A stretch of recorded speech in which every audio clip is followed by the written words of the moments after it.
அனைவருக்கும் வணக்கம் மக்களே. இந்த ஒரு வீடியோவில் நம்ம எதை பற்றி பார்க்க போகிறோம் அப்படின்னா, எல்லாருமே ஃபோட்டோலே, தம்ப்நெயிலே, டைட்டில்லே பார்த்துருப்பீங்க மக்களே. அவங்க 40, 50, 60 வயது இருக்கக்கூடிய அனைவருக்கும் வங்கி கணக்கு உள்ளவர்களுக்கு மாதம் ரூபாய் 1000 ரூபாயிலிருந்து 5000 ரூபாய் வரை அவரவர்களுடைய தகுதிக்கேற்ப மாதம் மாதம் இனிமேல் இந்த எலெக்ஷன் வரக்கூடிய நேரங்கள்ல பென்ஷனாக வழங்கப்படும் என்று தமிழக அரசு அறிவிச்சு கொடுத்திருக்கிறாங்க. ஏற்கனவே 60-70 வயதிற்கு மேலதான் இந்த ஸ்கீம் கொண்டு வந்திருந்தாங்க. இப்போ 40 வயதிலிருந்தே வயதுக்குட்பட்ட மேல் இருக்கவங்களுக்கு மட்டுமே இந்த ஸ்கீம் கொண்டு வந்திருக்காங்க. 40 வயதுலேருந்து 40, 45, 50, 55, 60, 70 வயசு வரைக்கும் கூட இந்த ஸ்கீமுக்கு நீங்க விண்ணப்பிச்சுக்கலாம். சரிங்களா? ஸோ ஒரு நற்செய்தி சொல்லியிருக்காங்க. அதிரடியா பாத்தீங்கன்னாக்க பென்ஷன் தொகை பாத்தீங்கன்னாக்க உயரப்போகுது. ஸோ எப்போல இருந்து இது அமலுக்கு வரப்போகுது, ஸோ யார் யாருக்கு இந்த ஸ்கீம் பயன்படுத்த முடியும், ஸோ அதே மாதிரி எந்தெந்த வங்கிகளை வைத்திருந்தா ஈஸியா இந்த ஸ்கீம் உங்களுக்கு கிடைக்கும், ஸோ அப்படின்ற முதற்கொண்டு எல்லாமே தெளிவாகவும் துல்லியமாகவும் இந்த வீடியோவில் நம்ம பார்த்து தெரிஞ்சுக்க போறோம். இந்த ஸ்கீமை நம்ம எப்படி விண்ணப்பிக்கிறது, ஸோ எப்போல இருந்து விண்ணப்பிக்கணும், என்னென்ன டாக்குமெண்ட் வேணும் அப்படின்றத எல்லா டீட்டெயில்ஸுமே தெளிவாக சொல்ல போறேன். சரிங்களா? ஸோ இது எல்லாமே இப்போ நம்ம பார்த்து தெரிஞ்சுக்கிறதுக்கு முன்னாடி நமது கவர்மெண்ட் ஜாப் டெய்லி சேனலுக்கு இப்போதான் நீங்க ஃபர்ஸ்ட் டைமா முதல் முறையா நமது சேனலை பார்க்குறீங்க, நம்ம வீடியோவை பார்க்குறீங்க அப்படின்னா மறக்காம சப்ஸ்கிரைப் பண்ணிட்டு பக்கத்தில் இருக்கிற பெல் பட்டனை கிளிக் பண்ணி ஆளுன்ற ஆப்ஷன்ல போட்டு வச்சுக்கோங்க. அப்போதான் நம்ம போடக்கூடிய அரசு துறையில இருந்து வரக்கூடிய எல்லா விதமான கவர்மெண்டோட ஜாப்ஸ் அப்டேட்ஸ் நோட்டிஃபிகேஷன் இது எல்லாமே நீங்க உடனுக்குடனே நமது சேனல்ல ஈஸியாவே துல்லியமாவே தெரிஞ்சுக்க முடியும். அது மட்டும் இல்லாம உங்களுடைய ஃப்ரெண்ட்ஸ், ரிலேட்டிவ்ஸ், கான்டாக்ட்ல இருக்கிறவங்க எல்லாருக்குமே ஷேர் பண்ணீங்கன்னா ரொம்ப ரொம்ப பயனுள்ளதா இருக்குங்க. ஏன்னா இந்த மாதிரி முக்கியமான வீடியோஸ் அப்டேட், கவர்மெண்டோட ஸ்கீம்ஸ் அப்டேட்லாம் உடனுக்குடனே நமது சேனல்ல தான் ரெகுலராகவே அப்டேட் ஆகிட்டு இருக்குங்க. முடிஞ்ச அளவுக்கு எல்லாருமே சீக்கிரமாகவே நம்ம சேனலை ஃபாலோ பண்ணிக்கோங்க. அதே மாதிரி ஒரு 5 பேருக்காவது நம்மளுடைய வீடியோவை நீங்கள் ஷேர் பண்ணுறதன் மூலிமா ரொம்ப ரொம்ப பயனுள்ளதாக இருக்குங்க. சரிங்களா? சரி, ஓகே, வாங்க வீடியோக்குள்ளே போயிட்டு இதற்கான முழு அப்டேட்டுமே நம்ம பார்த்து தெரிஞ்சுக்கலாங்க. சரிங்களா?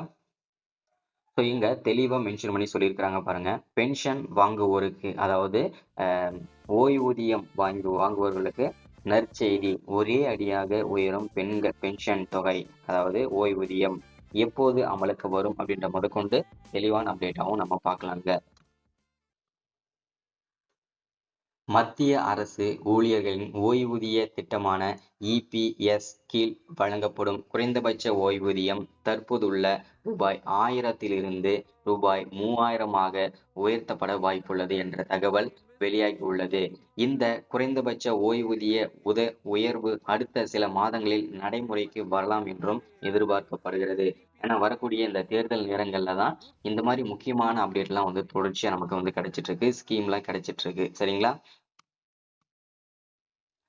ஊழியர் ஓய்வூதிய திட்டம் இபிஎஸ் என்பது இந்தியாவில் ஊழியர் வருங்கால வைப்பு நிதி அமைப்பால் இபிஎஃப்ஓ நிர்வகிக்கப்படும் ஒரு ஓய்வூதிய திட்டமாகும். இது ஒழுங்கமைக்கப்பட்ட துறையில் பணிபுரியும் ஊழியர்களுக்கு ஓய்வுக்கு பிறகு நிலையான வருமானத்தை உறுதி செய்கிறது.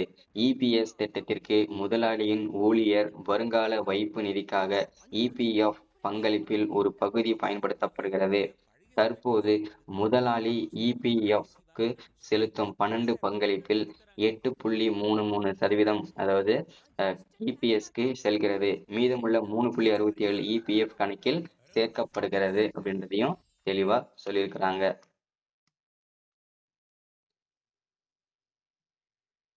குறைந்தபட்ச ஓய்வூதிய தொகையை மாதத்திற்கு ரூபாய் 3000 உயர்த்த வாய்ப்புள்ளது அப்படின்னு சொல்லியிருக்கிறாங்க. ஸோ இது நீண்ட காலமாக நிலுவையில் இருக்கும் ஒரு கோரிக்கையாக உள்ளது. முன்னதாக 2020ஆம் ஆண்டுல தொழிலாளர் அமைச்சகம் இபிஎஸ்ஸின் கீழ் குறைந்தபட்ச ஓய்வூதிய திட்டத்தை ரூபாய் 2000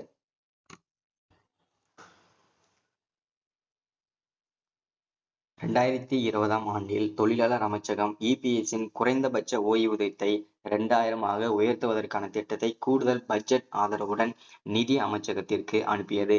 இருப்பினும் அந்த முன்மொழிவுக்கு நிதி அமைச்சகத்தின் ஒப்புதல் கிடைக்கவில்லை. அதாவது 2020ஆம் ஆண்டுலயே இந்த ஸ்கீம் கொண்டு வந்துறாங்க. அப்போ பாத்தீங்கன்னாக்க நிதிநிலை இல்லாம காரணத்தினால அதை அப்படியே பெண்டிங்ல போட்டாச்சு. இப்போ இந்த 2025 டு 2026ஆம் ஆண்டுக்கான வேளாண் பட்ஜெட் கூட்டம் நடைபெற்றது இல்லையா? இந்த வேளாண் பட்ஜெட் கூட்டத்துல தான் இந்த ஸ்கீமுமே கொண்டு வந்திருக்காங்க. இந்த நலத்திட்ட உதவிகளுமே கொண்டு வந்திருக்காங்க. சரிங்களா? இது எல்லாருக்குமே பயனுள்ளதா இருக்கும்ன்றது காரணத்திற்காக 2025ஆம் ஆண்டுக்கான பட்ஜெட்டிற்கு முந்தைய ஆலோசனையின் பொழுது இபிஎஸ் ஓய்வூதியம் பெறுவோர் குழு நிதி அமைச்சர் நிர்மலா சீதாராமனை சந்தித்து குறைந்தபட்ச ஓய்வூதியத்தை மாதத்திற்கு ரூபாய் 7,500 உயர்த்த வேண்டும் என்று கோரிக்கை வைத்தனர். ஆனால் இந்த கோரிக்கையும் சரியான பதில் கிடைக்கவில்லை. இபிஎஸ் திட்டத்தின் கீழ் தற்போது ரூபாய் 8 லட்சம் கோடிக்கும் அதிகமான தொகை உள்ளது. மேலும் சுமார் 7.85 மில்லியன் ஓய்வூதியம் பெறுபவர்கள் இந்த திட்டத்தில் உள்ளனர். இதில் 3.66 மில்லியனுக்கும் அதிகமானோர் மாதத்திற்கு ரூபாய் 6,000 என்ற குறைந்தபட்ச ஓய்வூதியத்தை பெறுகின்றனர் அப்படின்றதையும் தெளிவா மென்ஷன் பண்ணி சொல்லியிருக்கிறாங்க. இதற்கிடையில் ஓய்வூதியம் ரூபாய் 3,000 வழங்குவதற்கான கூடுதல் செலவுகளை தொழிலாளர் அமைச்சகம் தற்போது ஆய்வு செய்து வருகிறது என்ற தகவலும் வெளியாகி உள்ளது. நிதியாண்டு 2024 இபிஎஸ்ஸின் கீழ் ஓய்வூதியம் பெறுவோருக்கு குறைந்தபட்சம் ஓய்வூதியம் வழங்க ரூபாய் 1,223 கோடியை தொழிலாளர்கள் அமைச்சகம் செலவிட்டுள்ளது. இது நிதியாண்டு 2023இல் செலவிடப்பட்ட ரூபாய் 970 கோடியை விட 26% அதிகமாகவே இருக்கிறது அப்படின்றதையும் தெளிவா மென்ஷன் பண்ணி சொல்லியிருக்கிறாங்க. சரிங்களா? தற்போதுள்ள இபிஎஸ் விதிகளின்படி செப்டம்பர் 2014 முதல் அமலுக்கு வந்த குறைந்தபட்ச ஓய்வூதிய திட்டத்தின் கீழ் மத்திய அரசு மானிய உதவி வழங்குகிறது.